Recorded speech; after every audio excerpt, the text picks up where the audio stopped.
There are two important pieces of propaganda that are being floated as of last night. You can call it propaganda, you can call it psyops, you can call it fake news, whatever.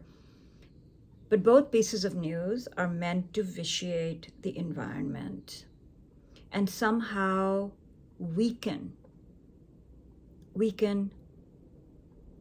the possible mediation efforts or the ceasefire.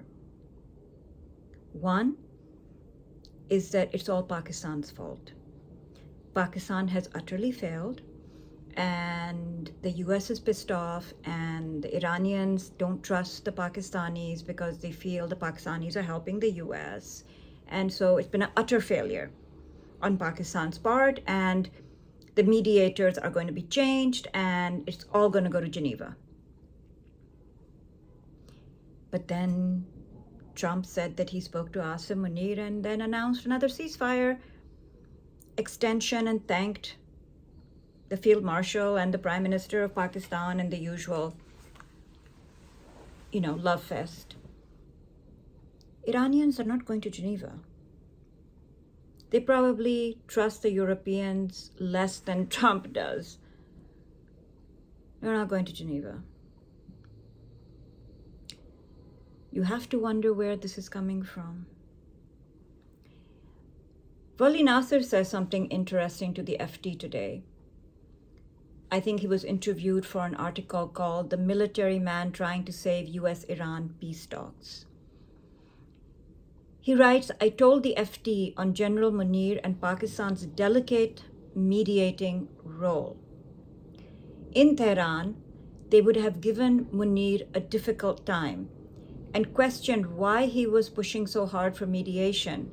Was it genuine, or was he part of a ruse to get them to bring their guard down? Pakistanis are serious interlocutors, but what they can't deliver is any guarantees on Trump's behavior. They can't say we promise the US won't do ABC, and there's nothing Munir can do about that." So perhaps pressure was put on Munir. You cannot blame the Iranians for being hugely mistrusting. They came to the negotiating table twice, thrice? How many times?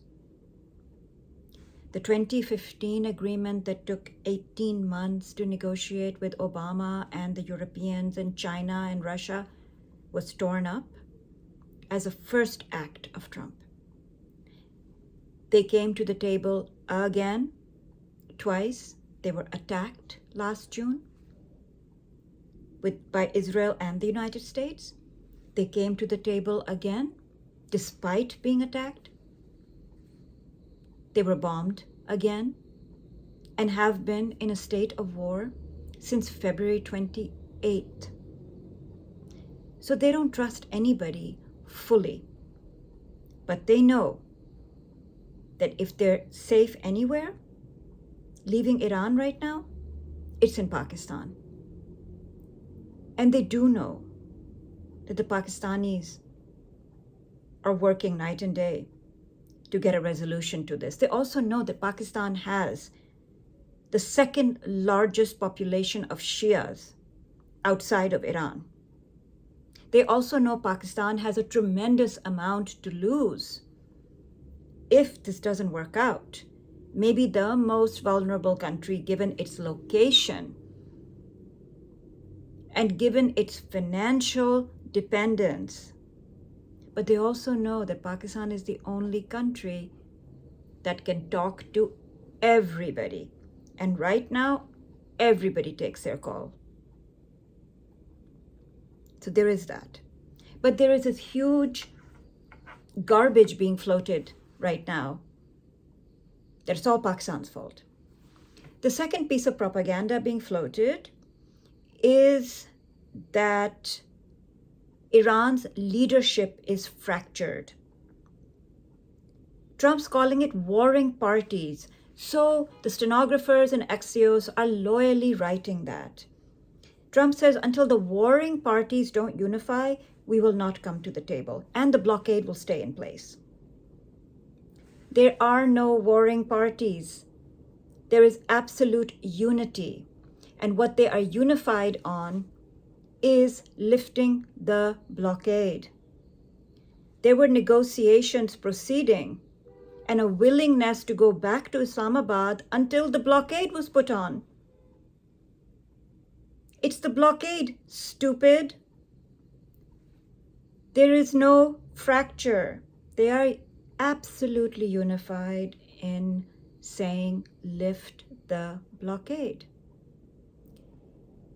Jeremy Scahill writes, what's notable about the manufactured Iran's leadership is in crisis and Trump needed to extend ceasefire for this reason, close quote story, source to Israeli and US officials, is Trump is openly in crisis, made a ton of false claims, and flip-flopped nonstop because Iran refused to capitulate.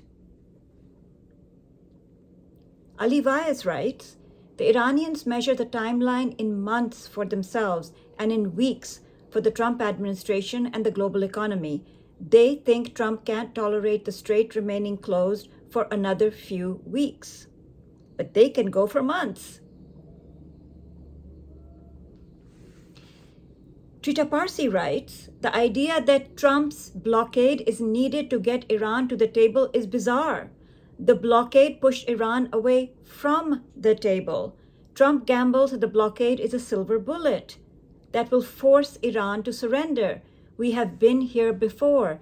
Iran will not capitulate, particularly not now, since it believes it handed the US a strategic defeat. The failure to grapple with reality is so detrimental. No, Pakistan is not the reason the talks have failed. No, Iranian leadership is not fractured and is not in breaking into warring factions. This is not Libya. This is not Syria. This is not Lebanon.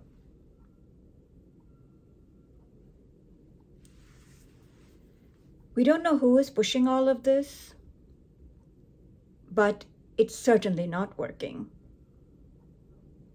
There is only one dish on the menu arriving at the table, and that is the Strait of Hormuz. The Iranians are probably laughing because the issue of ballistic missiles and uranium are now in the background. And front and center of everybody's discourse is one thing and one thing only, the Strait of Hormuz. Will it be open? Will it be closed? How do we open it? The blockade of the blockade of the blockade. Nobody is talking about anything else. Every single US policymaker is talking about one thing, the Strait of Hormuz. An issue that did not exist on February 27th. Trump has done more to suppress the issue of Iran's uranium enrichment and ballistic missiles than anybody. And of course, Netanyahu has helped him. But Trump has made the Strait of Hormuz the only topic of discussion and negotiation. It is the first, second, third, fourth, fifth topic of discussion. The Strait of Hormuz. How will we open it? So we are in the blockade of a blockade that was another blockade this morning. So we will have to now do another blockade to try to stop the blockade that happened. This is the kind of ridiculousness we are in. And quickly, Lebanese government wants to negotiate with Israel about a peace deal on the war that is being fought with Hezbollah. Guess who's not at these discussions? Hezbollah. We are talking about a warring faction that apparently is the reason Israel is decimating Lebanon, but they're not going to be at the table to negotiate. So go figure what that's going to bring to us. More hell for the Lebanese people, I would wager. CNN has done a poll about Congress. Yes, Congress. To me, this poll is less about Congress and what the American people think about democracy in America. This is a direct vote on the confidence of democracy in America. Here it is. Here is Harry Enton of CNN telling us what the Americans think about democracy and Congress. I just want to say to Congress, stand up and applaud. You're usually hated, but usually not this hated. You're reaching, or at least tying record highs in terms of disapproval. Hello, 86% of Americans disapprove of Congress. That is tied with November of 2013 for the all-time high. As I said, Congress usually hated, but usually not this hated. You're actually managing to tie records. Just 10%. Just 10% of Americans approve of the job that Congress is doing. So therefore, as I said, stand up and give yourselves a round of applause. You managed to do it. Congratulations. Or walk away in shame. This 10% approval, give us some context to what all of this means in comparison with other things. Okay, so you see this 10% approval, and I just was searching my head. I was like, okay, what else basically has 10% of the population by their side? Just take a look here. Okay, Americans who say that the moon landing was faked back in 1969. Sarah's side, they're off on the side laughing. More Americans say that the moon landing was fake back in 1969 than actually approve of the job that Congress is doing right now at 10%. That 10% is equal to the percentage of Americans that believe that the Earth is flat. Of course, we did not fake the moon landing. We did land on the moon. And of course, the Earth is actually a sphere, my dear friends. That's the one that made me It's round. laugh. Yes. It's not flat. You can't walk off the edge of the Earth. But apparently, the same percentage believe that Congress is a job well done. That is brutal. When you look at this, just remember, folks, Republicans hold the House, the Senate, and the White House. Mike Johnson, a religious nationalist fanatic, is the Speaker of the House. This is what Americans think of Congress, who are supposed to be one of the biggest pillars of democracy. These are people we directly elect. One person, one vote. No electoral college here. These are our direct representatives. This is what we, the Americans, think of Congress. Scary times, folks. Really scary times.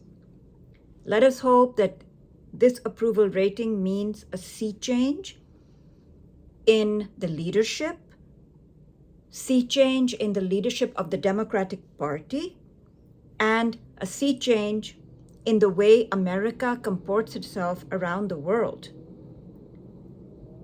Because it is having a direct impact on how policy is made for Americans. Our affordability, decency, dignity of life in every which way. And right now, only 10% of Americans think Congress is getting us to where we need to go.